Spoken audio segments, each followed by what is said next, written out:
बिस्मिल्लाहिर्रहमानिर्रहीम अस्सलाम वालेकुम। आज हम MTH61 का कोर्स स्टार्ट करेंगे। सबसे पहले हमारे पास MTH61 में कुछ सीक्वेंसेस के बारे में हम पढ़ेंगे। इनफॉर्मल वे सीक्वेंस का पढ़ेंगे। देन आपके पास पॉइंट वाइज कन्वर्जेंस क्या होता है, यूनिफॉर्म कन्वर्जेंस, काशी कन्वर्जेंस, आपने इससे पहले रियल एनालिसिस कोर्स 1 में पढ़ा होगा।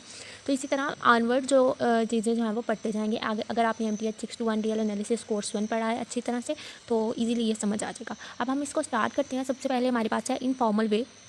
अगर आपके पास कोई फंक्शन है और वो कोई रियल वैल्यूड फंक्शन है किसी सबसेट डी के ऊपर, तो हम कहेंगे कि जो हमारा फंक्शन है वो infinite sequence of function on D है। ठीक है, आपके पास कोई फंक्शन था एफ के प्लस वन एफ एन। ठीक है, ये आपके पास जैसे ये फंक्शन डिफाइन हुआ है, उसने कह दिया है कि ये कोई रियल वैल्यूड फंक्शन है जो किसी सबसेट डी के ऊपर रियल नंबर्स पर जा रहा है।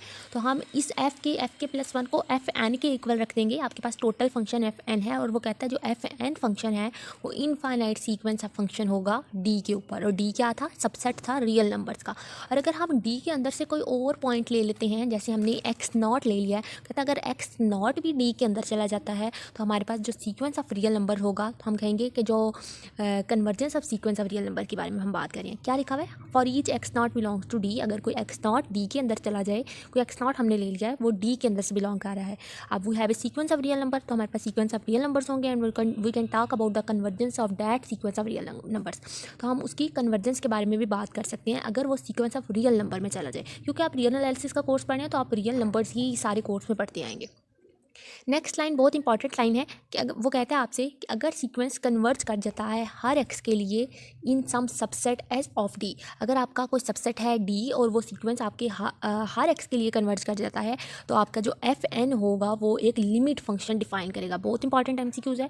अगर सीक्वेंस एक्स जो आपका डी के अंदर से आ रहा है हर वैल्यू के लिए कन्वर्ज करता है, तो आपका जो एफ एन होगा, आप देखिए यहाँ पर एफ एन एक्स है वो कन्वर्ज कर रहा है, तो आपका जो सिर्फ एफ एन होगा टोटल फंक्शन होगा वो एक लिमिट फंक्शन को डिफाइन करेगा। ये इंपॉर्टेंट MCQs। नेक्स्ट अभी हम चलते हैं। एग्जाम्पल है आपके पास, उसने कहा है कि अगर आपके पास फंक्शन दे दिया उसने 1/n+x। ठीक है, ये इस फंक्शन को ध्यान से देखें, आपको अच्छी तरह समझ आएगी। फंक्शन है 1/n+x और n जो है वो ग्रेटर देन और इक्वल टू 1 है। मतलब आपका n जो है वो 1 2 3 अप टू सो ऑन सारी वैल्यूज़ हैं। ठीक हो गया।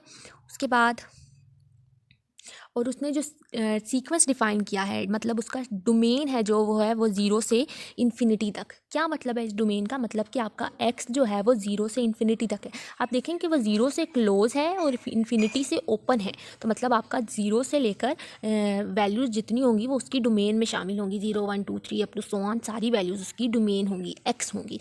अब उसने कहा है सिंपल, अभी हम फंक्शन को ड्रा करना सीखेंगे कि फंक्शन किस तरह से ड्रा होता है। ये एक एग्जांपल अच्छे से समझेंगे तो आपको जो नेक्स्ट एग्जांपल है वो बहुत अच्छे से समझ आएगी। तो अब उसने हमें n भी दे दिया है, n उसने दिया है ग्रेटर देन और इक्वल टू 1। उसने डोमेन x भी दे दिया है हमें। उसके बाद हमने इस सीक्वेंस को ड्रा करना है, तो सबसे पहले हम इसकी n वैल्यूज़ ड्रा करना स्टार्ट करते हैं। अगर हम n1 ले लेते हैं तो हमारे पास जो सीक्वेंस ऑफ फंक्शन आएगा वो f1x आएगा। यहाँ पर हम लिखेंगे f1x इक्वल है 1/n+x है, तो हम लिख देंगे n की जगह पे 1 और 1+x। ये आपके पास सीक्वेंस ऑफ फंक्शन आ गया। अगर आप n2 लेंगे तो आप लिखेंगे f2x और आपके पास जो सीक्वेंस ऑफ फंक्शन आएगा यहाँ पर n की जगह पे 2 लिख देंगे, तो आपका पास सीक्वेंस ऑफ फंक्शन डिफाइन हो जाएगा। या आपने अभी n की वैल्यूज़ लेना सीखी हैं। अगर हम डोमेन x की वैल्यूज़ लेना स्टार्ट करें, हमारे पास जैसे x जो है वो 0 से इन्फिनिटी तक उसने डोमेन दे दिया है, x दे दिया है, तो हम लिखेंगे, हम n तो ले रहे हैं, f(n)x हमने लिया था, n हमने 1 लिया था, x जो है वो हम 1 ले रहे हैं अगर, तो हमारे पास जो सीक्वेंस ऑफ फंक्शन n हमने 1 लिया हुआ था, x की वैल्यू भी अभी हम 1 ले रहे हैं, तो हमारे पास जो सीक्वेंस ऑफ फंक्शन है वो आ रहा है 1/2। इट्स मीन कि हमारा फंक्शन जो आ रहा है वो आ रहा है 0.5। तो हमारा जो पहली वैल्यू डोमेन है वो देखें कहाँ पर डिफाइन हुआ है आपका फंक्शन। आपका ये उसने x डिफाइन कर दिया, ये उसका ग्राफ प्लॉट करना है और ये उसकी y एक्सिस है। मतलब x पर किस तरह से ये फंक्शन डिफाइन होगा, उसने f1 लिया, f1 मतलब जब उसने fn पर 1 वैल्यू रखी, f2 लिया, f3 लिया, 4 लिया, 8 लिया और एट द एंड उसने 100 तक वैल्यूज़ ली हैं। उसने सारी फंक्शंस को डिफाइन कर दिया। आपके पास 0.5 f1 पर वैल्यू आई थी, तो ये देखें f1 की जो वैल्यू है, इसको सम अप करते हैं। f1 जो है वो इस वाले को डिफाइन कर रहा है, तो देखिए ये 0.5 पे जा रहा है। इसी तरह वो अगर हम f2 लेना चाह रहे हैं तो हमारे पास n की जगह पर हम रखेंगे, n की जगह पर 2 वैल्यू रखते हैं 1/2 2 + x हो जाएगा। तो अब हम x भी 2 लेंगे तो हमारे पास जो फंक्शन आएगा 1/2 + 2 4 हो जाएगा। 1/4 इसको आप मज़ीद सिंप्लीफाई कर लें तो आपके पास जो पॉइंट्स में आंसर होगा उस तरह से ग्राफ प्लाट हो जाएगा। आगे हम वो उसने सिंपल ग्राफ प्लाट किया इनकी डिफरेंट वैल्यूज़ लेकर। अब देखें f 100 था तो वो हमारा सीक्वेंस ऑफ फंक्शन बिल्कुल जो है वो रियल लाइन के बिल्कुल 0 हो गया है। इस तरह आप जैसे जैसे नैरो डाउन जाएंगे आपका सीक्वेंस जो है वो 0 होता जाएगा। नेक्स्ट फंक्शन भी बिल्कुल ऐसा ही है, उसने एक एग्जाम फंक्शन दिया है, fn दिया है, उसका फंक्शन दिया है, n की वैल्यू दी है, डोमेन सिंप्लीफाई वैसे ही की हुई है। तो अब हम उसने इसका ग्राफ प्लाट कर लिया है। उसी तरह से आपने इसकी डिफरेंट वैल्यूज़ लेनी है और ग्राफ प्लाट कर लेना है। f1 f2 लिया है, f4 लिया है, 8 10 आप अपनी मर्ज़ी से कोई भी वैल्यूज़ ले सकते हैं, ज़रूरी नहीं है कि यही वाली वैल्यूज़ लें। देन फंक्शन है आपके पास नेक्स्ट 1 - nx की पावर n + 1 की पावर में n/2। उसी तरह उसने आपको n > 1 दिया है।